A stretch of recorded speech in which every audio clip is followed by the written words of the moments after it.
सूत जी ने कहा, राजाओं में श्रेष्ठ कुल्लामुख जितेंद्र राजा था।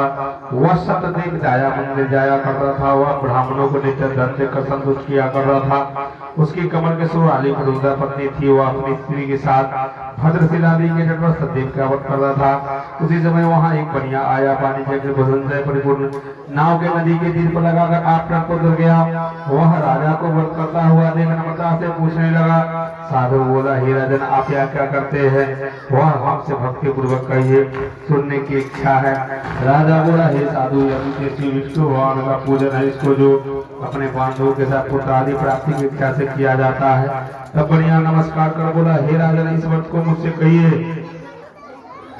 कहिए, मैं भी करूंगा, कारण कि मेरे भी संतान नहीं है। इस व्रत से अवश्य होगी। वह व्रत की विधि जानकर अपने घर में आकर अपने स्त्री से संतान तक व्रत को कहा, संकल्प किया कि जब मेरे घर में संतान होगी तब मैं अवश्य सत्यनारायण भगवान का व्रत करूंगा। थोड़े ही समय में उसकी स्त्री लीलावती अंदर से गर्भवती हो गई। उसने 10वें मास में 31 दिन वह कन्या को उत्पन्न किया। जैसे सूर्य पक्षी चंद्रमा की ज्योति बढ़ती है, उसी तरह प्रतिदिन कन्या बुद्धि को प्राप्त हुई। अपने स्त्री के साथ बनिया ने का कन्या का जातक कालावती नाम रखा। एक दिन लीलावती अपने स्वामी से मधुर वचन बोली कि पहले का बात आप क्यों नहीं करते हैं? साधु बोला, हे प्रिय, इसके विवाह के समय में इस व्रत को मैं अवश्य करूंगा। इस प्रकार स्त्री को समझाकर वह बाहर चला गया।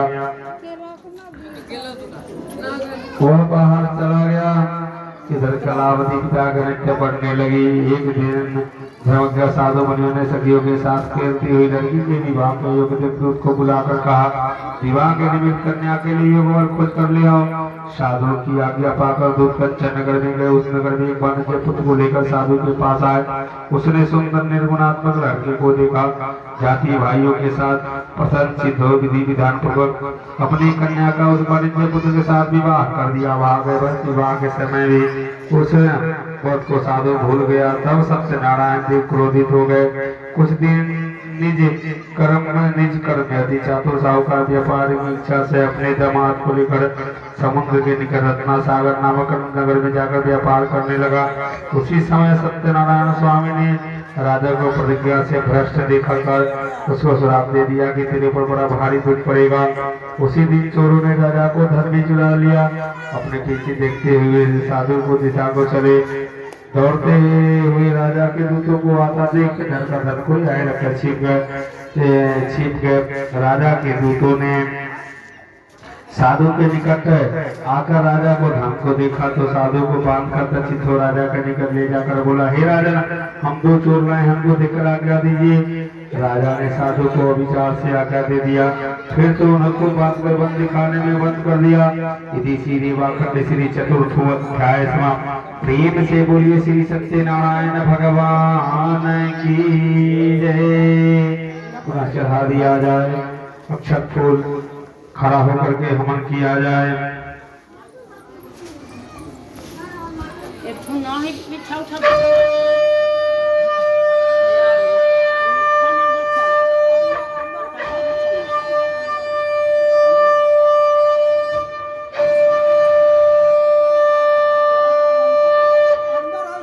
मटकोर खरने के लिए पुनः निकल जाइए। मटकोर खरने के लिए निकल जाइए, विलंब नहीं कीजिए।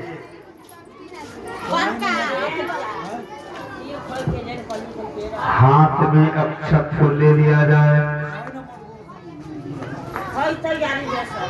हाथ में अक्षत फूल ले लिया जाए। पंचमोध्याय प्रारंभ।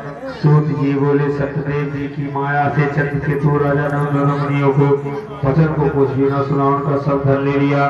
श्री सत्यनारायण के श्राप से साधु और दामाद को गर्भवती मृत्यु हो गई। चोरों ने घर का धन भी चुरा लिया। आदि भूखी प्यास लीलावती अंतरिक्ष से घर घर घूमने लगी और कालावती कन्या नित्य घूमने लगी। एक दिन रात को भूख से दुखित कालावती ब्राह्मण पर गई। वहाँ सत्यनारायण के व्रत को देखा, कथा को सुन मनोरथ मांगी और प्रसाद को खाकर कुछ रात गए अपने घर आए। तो लीलावती अपनी कन्या को धिक्कारने लगी। पुत्री तू कह रही, तेरी मन क्या है?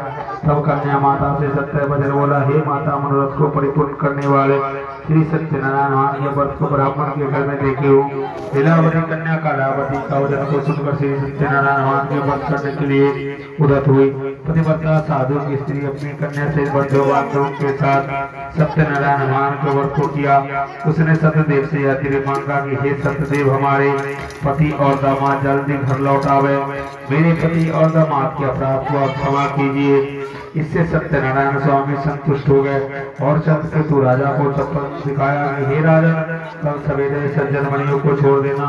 उनका धन जो तूने लिया है वह दे देना, नहीं तो धन पुत्र राज्य सब नष्ट कर देंगे। यह बात राजा से कहकर सत्यनारायण प्रभु